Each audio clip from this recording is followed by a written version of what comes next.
Okay student, நம்ம continue பண்ணுவோம்.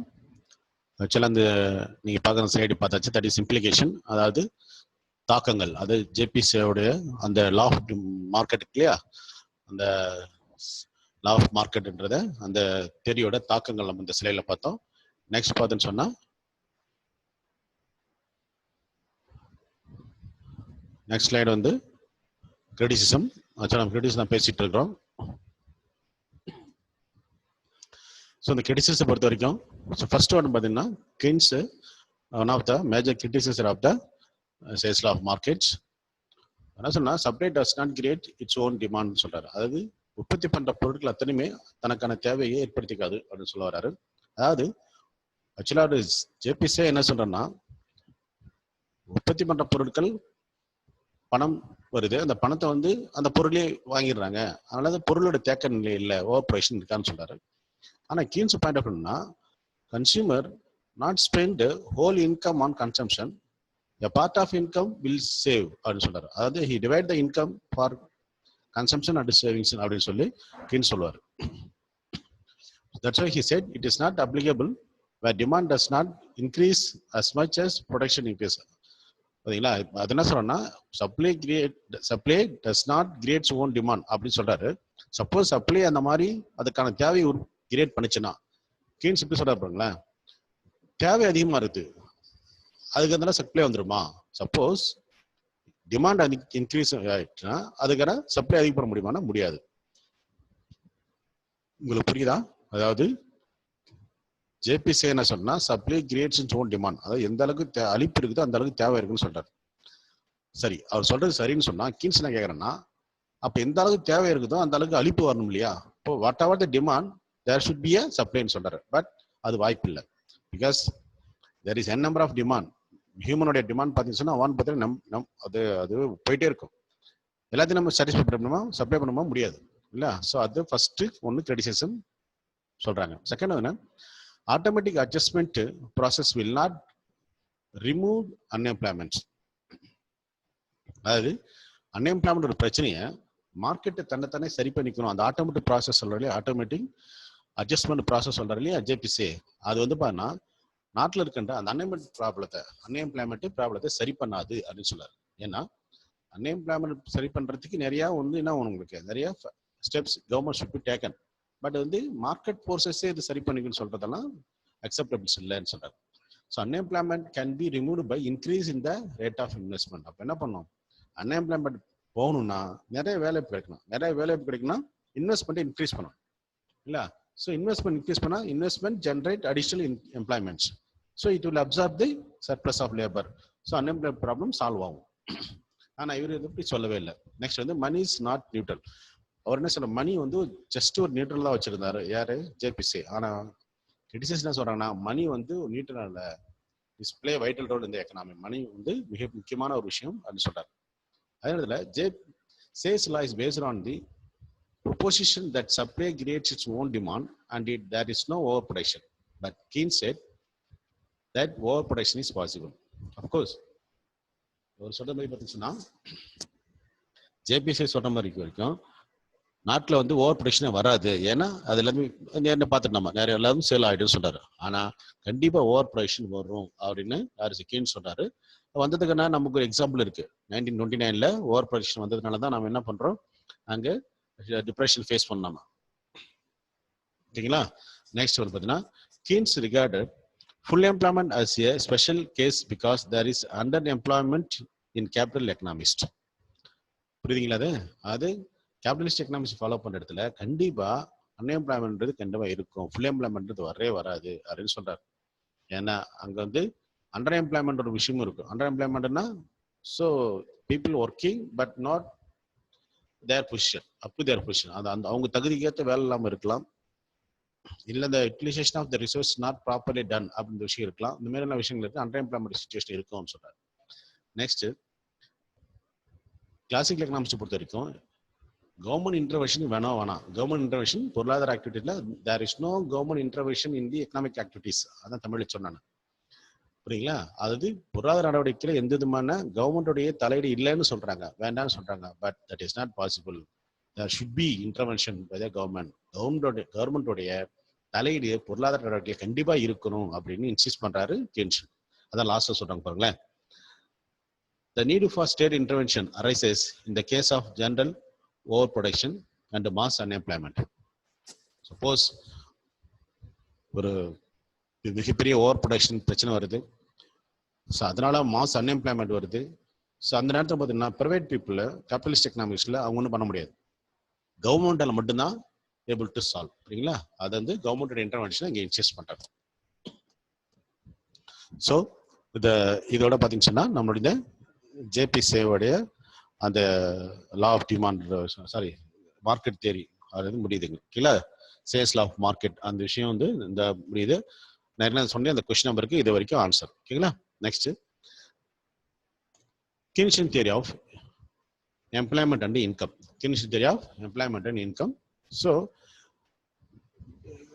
Keynes also already உங்களுக்கு தெரியும், he is considered as the father of macroeconomics. Father of macroeconomics because after publishing his book, அதாவது Keynes மிகப்பெரிய ஒரு revolutionary thought இந்த உலகத்தை கொடுத்துருக்காங்க. அது கவர்மெண்டோட இன்டர்வென்ஷன். அது மட்டும் இல்லாம இது வரைக்கும் இந்த பொருளாதார இருந்த இந்த சேல்ஸ் ஆஃப் மார்க்கெட் இந்த பொருளாதார முறையை வந்து எந்த அளவுக்கு தவறானது என்ற சுட்டிக்காட்டி புதிய பொருளாதார கொள்கையில ஒரு புரட்சிகரமாக கொண்டு வந்து சேர்த்தனால அது ஃபாதர் ஆஃப் மேக்ரோ எக்கனாமிக்ஸ் அப்படின்னு சொல்லிட்டு கீன்ஸ் சொல்றாங்க. He was born in Cambridge in 1883.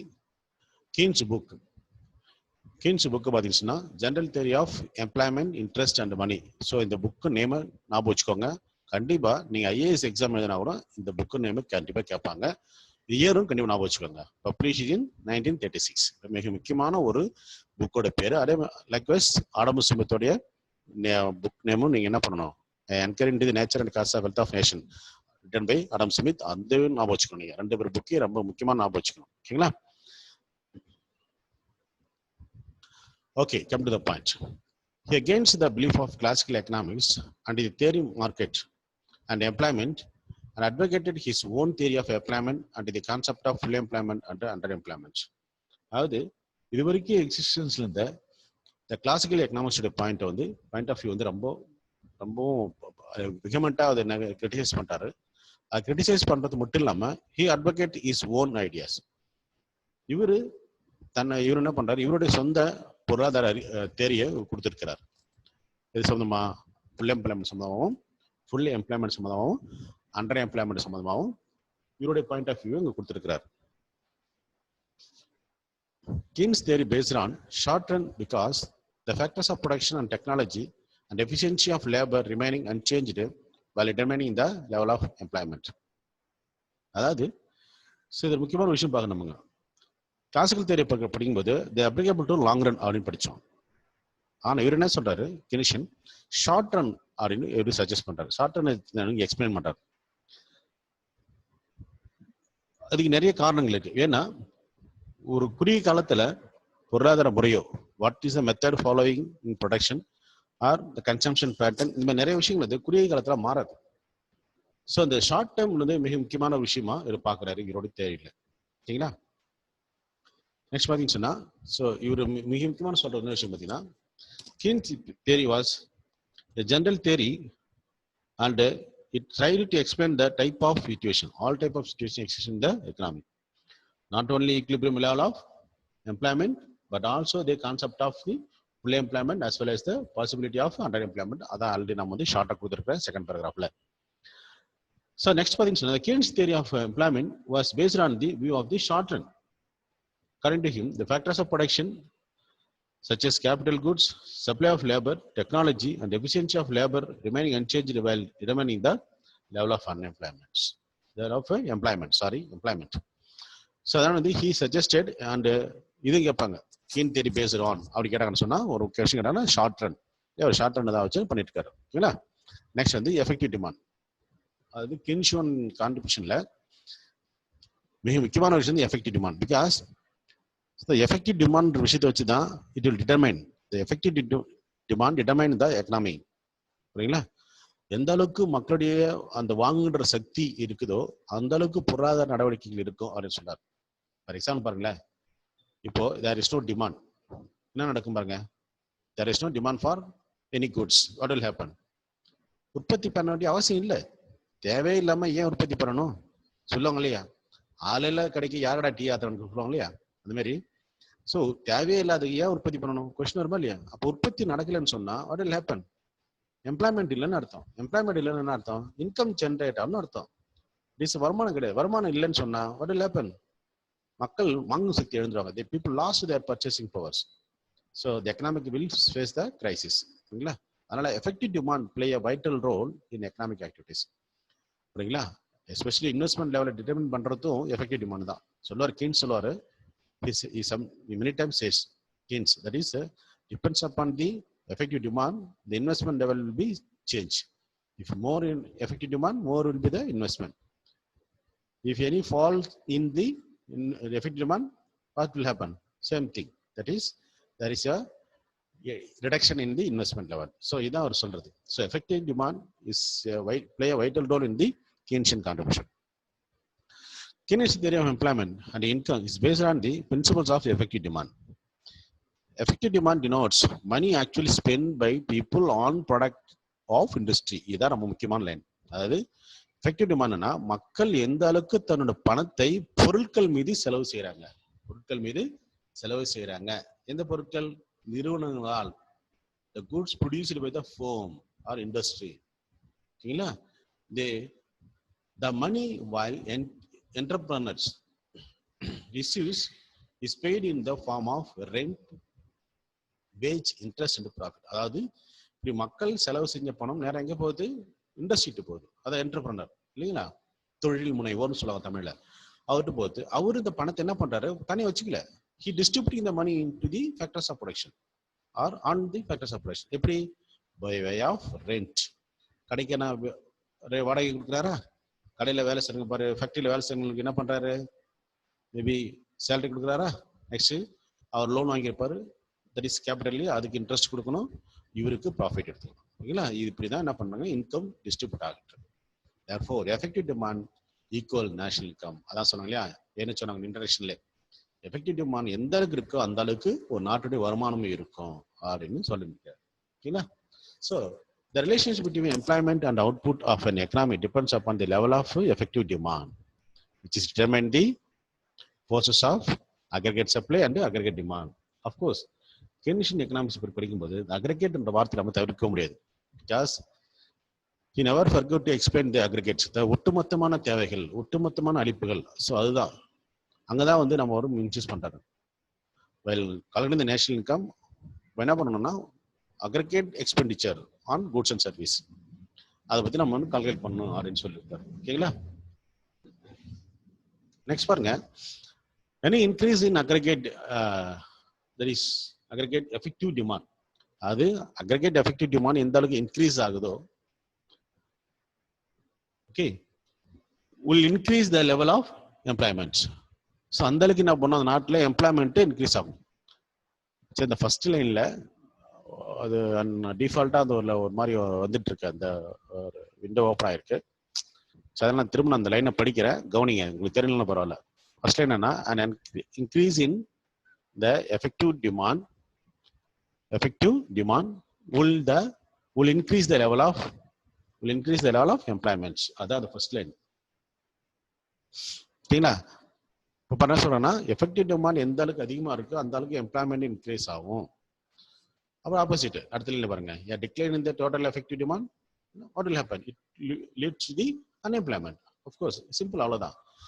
Effective demand அதிகமா இருந்தா எம்ப்ளாய்மெண்ட் அதிகமா இருக்குது. எஃபெக்டிவ் டிமாண்டோட லெவல் கம்மியா இருந்துச்சுன்னா அன்எம்ப்ளாய்மெண்ட் வரும். ஓகேங்களா? therefore total employment of a country can be determined with the help of the total demand of a country. சொல்லலாம். இதுதான் சிம்பாலிக்கா சொல்லிக்கிறது. Effective ED stands for effective demand. ED stands for effective demand is equal to Y. Y stands for, you know very well, income. And the income of the nation is depends upon the expenditure on consumption and expenditure on investment. This is also equal to what? Output is equal to employment. Output equal to employment. இதுதான் Keynesian theory-யோட சாராம்சம். Next one, the effective demand will be determined by the two determining, namely consumption and investment expenditure. அது effective டிமாண்ட்ன்றது determine பண்ற ரெண்டு factors இருக்கு. The effective demand will be determined by the two determinants. What are they? Namely, consumption and investment expenditure. That's மேல சிம்பாலிக்ல பார்த்தோம் நாம C plus I ன்னு பார்த்தோம். Consumption function depends upon income of the people and marginal propensity to consume. அதுனா மக்களுடைய வாங்குகின்ற அந்த consumption function, இந்த functional relation between income and consumption சொல்லுவாங்க. ஓகேங்களா? Income and output. ஓகே, இதில் பார்த்தீங்கன்னு சொன்னால் இந்த மக்களுடைய வாங்குகின்ற சக்தி அவங்க லெவல் ஆஃப் இன்கம் பொறுத்து இருக்கு. உதாரணமாக 10 ரூபா வச்சுக்கிறாங்கன்னா அவங்கள 10 ரூபாய்க்கு they may spend or 9 rupees they may spend, 1 rupees will save அப்படி இருக்கலாம். ஃபார் சிம்பிள் ஒரு மைனர் ஒரு மைக்ரோ லெவலில் எக்ஸாம்பிள் எடுத்துக்கிறேன். சப்போஸ் அவங்களுடைய இன்கம் இன் அட்வான்ஸ் அது மல்டிபிள் ஆகுது, what will happen? Consumption also will increase. ஆனால் அதே நேரத்தில் the speed of consumption will not same as the speed of increase in their income. புரியுதுங்களா? எந்த அளவுக்கு இன்கம் இன்க்ரீஸ் ஆகுதோ, எந்த அளவுக்கு இன்கம் வேகமா இன்க்ரீஸ் ஆகுதோ அந்த அளவுக்கு கன்சம்ஷன் ஆகாது அப்படின்னு தான் சொல்றாரு. ஓகேங்களா? இப்போ 100 ரூபா சம்பளம் வாங்கும்போது 10 பொருள் வாங்கினாங்க, 200 ரூபா சம்பளம் 20 பொருள் வாங்குவாங்களா? கிடையாது. புரியுதா சொல்றது? If they get 100 rupees as income, they will buy 10 commodities. If you assumed the income of the people will increasing from 100 to 200, they will not buy 20 commodities. புரியுதா? அதான் 100 ரூபா சம்பளம் ஆகும்போது 10 வாங்கினாரு, 200 ரூபா சம்பளம் ஆகும்போது 20 வாங்குவார்னு கண்டிஷன் கிடையாது. கண்டிப்பா குறையும் இல்லையா? அதுதான் ப்ரொபோர்ஷன் டு கன்சம்ஷன். பாருங்க, the consumption function depends upon the income of the people and the marginal propensity to consume. இறுதிநிலை அதாவது அது மார்ஜினல் ப்ரொபென்ஷன் அதான் சொல்றாங்க இல்லையா? எந்த அளவுக்கு பணம் கடைசியாக செலவு பண்றாரு அப்படின்னு சொல்றது. According to Keynes, if income increases, consumption will also increases, but less than the increase in income. இதான் நான் ஏற்கனவே சொன்னேன் இந்த லைன். ஓகேங்களா? நெக்ஸ்ட் பாருங்க, Keynes explain the relationship between the determinant factors of consumption function and the investment function. Also the demand for money, that is the concept of liquidity preference. அது மக்களுடைய கின்ஸ் இந்த இதெல்லாம் பார்த்தீங்கன்னா கின்ஸுடைய எக்ஸ்பிளேஷன் வரும். எக்ஸ்பிளைனிங் இப்போ பார்த்தீங்கன்னா உங்களுக்கு நிறைய இருக்கும், அதை நான் வந்து ஷார்ட்டாகவும் கொடுத்துருக்கேன். பட் திஸ் இஸ் எனஃப் இல்லையா? அவர் என்ன பண்றாரு? கின்ஷன் explain the relation between consumption function and investment function. Also demand for the money, மக்களுடைய தேவை எதுக்கு, அதை லிக்விடிட்டி ப்ரிஃபரன்ஸ் சொல்றாரு. லிக்விடிட்டி ப்ரிஃபரன்ஸ் என்னது? நீர்மைத்தன்மைன்னு சொல்லுவாங்க. லிக்விடிட்டி ப்ரிஃபரன்ஸ்னா அது people demanding money for 3 motives. படிச்சிருக்கலாம் நீங்க ஏற்கனவே, ஞாபகப்படுத்தி பாருங்க. One is the transaction motive, another one is the precaution motive, third one is the speculative motive. ஓகேங்களா? ஆல்ரெடி இருக்கு, இங்கே இருக்கு பாருங்க அடுத்த லைன்ல. Liquidity preference is based on the 3 motives, namely transaction motive, precaution motive and the speculative motive. So அப்போ நீங்க explain பண்ணலாம். What is transaction? Transaction motive தெரியுமா உங்களுக்கு? To meet the, அதாவது people demand the money for to meet the day-to-day expenditure. புரியுதா? மக்களுடைய அன்றாட தேவைகளை பூர்த்தி செய்வதற்காக பணம் தேவைப்படுகிறது. That is discussed under the what? Transaction motive.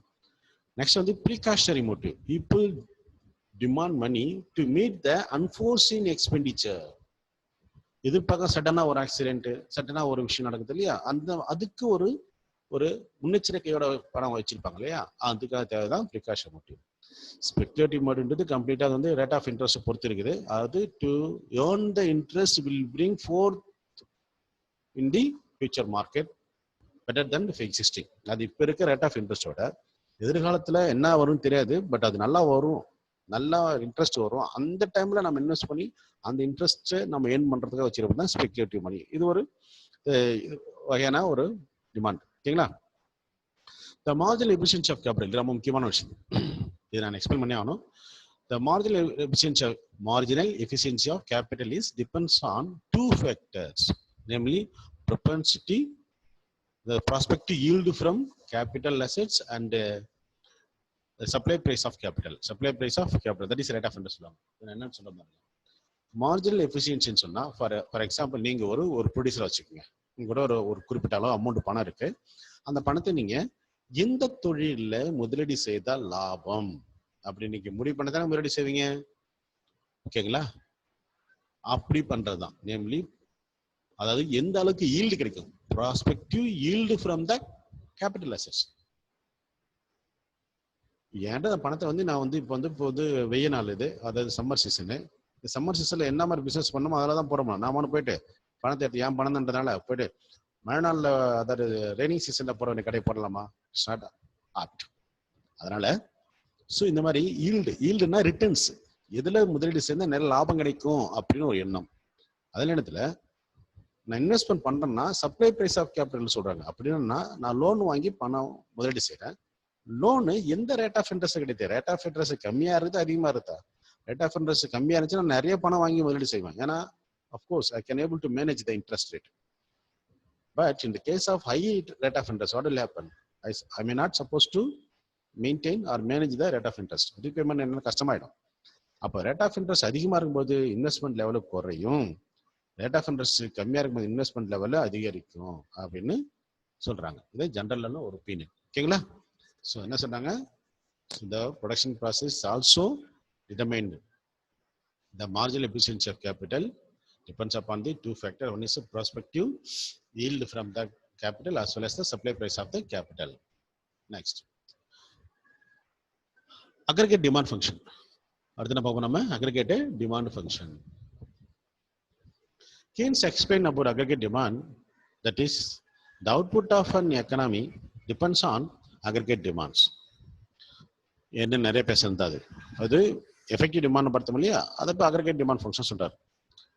அது in the Keynesian model, output is determined mainly by the aggregate demands. The aggregate demand is the amount of money which entrepreneur expected to get by selling the output produced by the numbers of labor employed. புரியுதுங்களா? அதாவது ஒரு உற்பத்தி பண்றவர், ஒரு முதலாளின்னு வச்சுக்கலாம். முதலாளி எவ்வளவு பணம் ஏர்ன் பண்ண நினைக்கிறாரு, எவ்வளவு லாபம் ஏர்ன் பண்ண நினைக்கிறாரு. எப்படின்னா, எவ்வளவு பேர் லேபரை வச்சு ஒர்க் பண்ணா, எவ்வளவு முதலீடு செஞ்சா நமக்கு எவ்வளவு பணம் கிடைக்கும், எவ்வளவு பணம் கிடைக்கும்னு சொல்றாரு. அதான் சொல்றீங்களா, எவ்வளவு பணம் நம்ம ஏர்ன் பண்ண முடியும், நம்ம எவ்வளவு அதுக்கு எவ்வளவு பொருள் விற்கணும் அப்படின்னு முடிவு பண்ணி வச்சிருக்கீங்க. அதாங்க சொல்றாங்க. Therefore, it is the expected income or revenue from the sale of output at different level of employments. புரியுங்களா? கொஞ்சம் மண்டை சுத்துற மாதிரி இதா, திரும்ப கவனிங்க. Keynes explained about aggregate demand, that is the output of an economy depends on aggregate demand. புரியுதுங்களா? That demand is equal to the amount spent by the people or the money or revenue expected to earn by the firm by way of selling their goods which was produced by the various level of employment. 10 பேர் வேலை செய்யும்போது எவ்வளோ உற்பத்தி பண்ணுவோம், அப்போ எவ்வளோ உற்பத்தி பண்ண எவ்வளோ வருமானம் கிடைக்கும். 20 நபர்கள் வேலை செய்யும்போது எவ்வளோ உற்பத்தி பண்ண முடியும், அந்த உற்பத்தியில் எவ்வளோ வருமானம் கிடைக்குன்றத சொல்றது தான் இந்த என்னதுங்க, இந்த அக்ரிகேட் டிமாண்ட் ஃபங்க்ஷன் சொல்றது. ஓகேங்களா? அப்போ அது உற்பத்தி என்பது எதன் அடிப்படையாக கொண்டது? டிமாண்ட். டிமாண்ட் இல்லைன்னா no productions, no production no income, no income no purchase. So what will happen? We will face the economic crisis. ஓகேங்களா? ஸோ பாருங்க, aggregate demand functions has following 3 component. பாருங்க, ஒன்று வந்து அதாவது அக்ரிகேட் டிமாண்ட் எதை அடிப்படையாக கொண்டது? கன்சம்ஷன், அதாவது consumption demand, investment demand, government expenditure and net export. அதாவது எக்ஸ்போர்ட் மைனஸ் இம்போர்ட், இதான் சொல்றது. அது ஸோ இந்த 4 காம்போனண்ட்டை அடிப்படையாக வச்சு தான் ஒரு நாட்டோட வருமானம் தீர்மானிக்கப்படுதுன்னு சொல்றாரு Keynes. Component of that is aggregate demand. One is the consumption demand, second investment demand, government expenditure and net export. So next பாருங்க, the desire or planned economy or demand is the amount that household, firm and the government and the foreign purchaser would like to spend on domestic outputs. இதாங்க விஷயமே.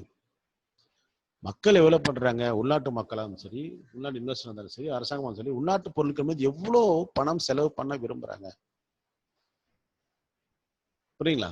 In other words, desired demand in the economy is the sum total of desired private consumption expenditure decide investment expenditure, decide government spending, and decide net exports. So இதெல்லாம் வந்து நம்ம discuss பண்ணோம். Thus the decided spending is called aggregate spending, that is demand, can be expressed as AD, that is aggregate demand is equal to C plus I plus G plus X minus M.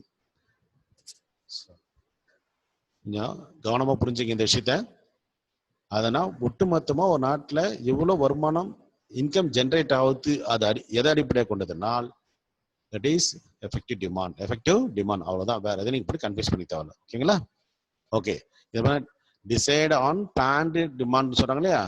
அப்ப என்ன அர்த்தம் சொன்னா, எவ்வளவு expenditure, மக்கள் எவ்வளவு பணம் தேவையின் மீது செலவு பண்ண போறாங்க, அதே நேரத்துல ஒரு இன்வெஸ்டர் எவ்வளவு பணத்தை வந்து இன்வெஸ்ட்ல செலவு பண்ண போறாரு, கவர்மெண்ட் பர்ச்சேஸ் எந்த அளவுக்கு செலவு பண்ண போறாங்கன்றத ஒட்டுமொத்தமா கால்குலேட் பண்றதா இந்த அக்ரிகேட் டிமாண்ட் சொல்றது. சரி பாருங்க, உங்க ஒரு டயக்ராம் இருக்கு. அக்ரிகேட் டிமாண்ட் ஆரம்பத்தில் அந்த கர்வ் எக்ஸ்பிளைன் பண்ண உங்களுக்கு ஆக்சுவலா. அது aggregate demand shape of the demand curve is also பாருங்க. ஒய்எக்ஸ்ல அக்ரிகேட் டிமாண்ட் மெஷர் பண்ணிருக்காங்க, எக்ஸ்எக்ஸ்ல எம்ப்ளாய்மெண்ட். அது எம்ப்ளாய்மெண்ட் இன்க்ரீஸ் ஆக ஆக அக்ரிகேட் டிமாண்ட், அப்புறம் அக்ரிகேட் டிமாண்ட் இன்க்ரீஸ் ஆக எம்ப்ளாய்மெண்ட் அது இன்க்ரீஸ் ஆகிட்டு இருக்கு. ஸோ பாருங்க, இப்போ 0 பாயிண்ட் பாருங்க, அந்த டிமாண்ட் கர்வ் வந்து இன்க்ரீஸ் ஆகிட்டே இருக்கு. ஸோ எம்ப்ளாய்மெண்ட்டும் இந்த சைடில் ஏற மாதிரி பாருங்க போயிட்டே இருக்கும், இன்க்ரீஸ் ஆகிட்டே இருக்கு இல்ல? அதாவது so this diagram explain that aggregate demand price increases, aggregate demand price increases or decreases with an increases or decreases in the volume of employment. அதெல்லாம் சொன்னா இந்த aggregate demand இருக்குல்ல, அந்த கர்வ், இந்த ரெட் கலர் கர்வ் இருக்குல்ல, அந்த curve increase ஆச்சுன்னா employment increase ஆகும், டிக்ரீஸ் ஆச்சுன்னா எம்ப்ளாய்மெண்ட் ஆல்சோ டிக்ரீஸ் ஆகும். அந்த ஸ்பீட் ஆஃப் எம்ப்ளாய்மெண்ட் ஒன்று இருக்கு, ஸ்பீட் ஆஃப் எம்ப்ளாய்மெண்ட் இருக்கு, அதுவும் கொஞ்சம் வேரியேஷன் ஆகும். Aggregate demand curve increases at increasing rate, அதான் சொல்லுங்க. ஸ்டெடியா போச்சுன்னா இன்க்ரீசிங் வித் இன்க்ரீசிங் அர்த்தம். இப்படி ஸ்லோப் ஆகிட்டு கொஞ்சம் பெண்ட் ஆகிட்டு போச்சுன்னா ஸோ இன்க்ரீசிங் வித் டிக்ரீசிங் ரேட்னு சொல்லலாம். அதாவது டிமாண்டோட ஸ்பீடு கம்மியாயிடும். எப்படின்னு சொன்னா, மக்கள் வந்து அத்தியாவசிய பொருட்கள் அத்தனையுமே சாட்டிஸ்ஃபைட் ஆயிட்டாங்க, அதுக்கப்புறம் அவங்க என்ன மோட் ஆஃப் டிமாண்ட் ஒரு சேஞ்ச் ஆகும் இல்லையா? அப்போ அந்த அத்தியாவசிய பொருட்கள் மீது செலவு பண்றதை விட மற்ற பொருட்கள் மீது செலவு பண்ற பணத்தோட ஸ்பீடு வந்து கம்மியாக தான் இருக்கும். அதான் சொல்றாங்க, aggregate demand could increase at a increasing rate in the beginning and then increase at a decreasing rate. This shows that as income increases own to increase the employment expenditure of the economy increases at a increasing rate ன்னு அர்த்தம். புரியுங்களா?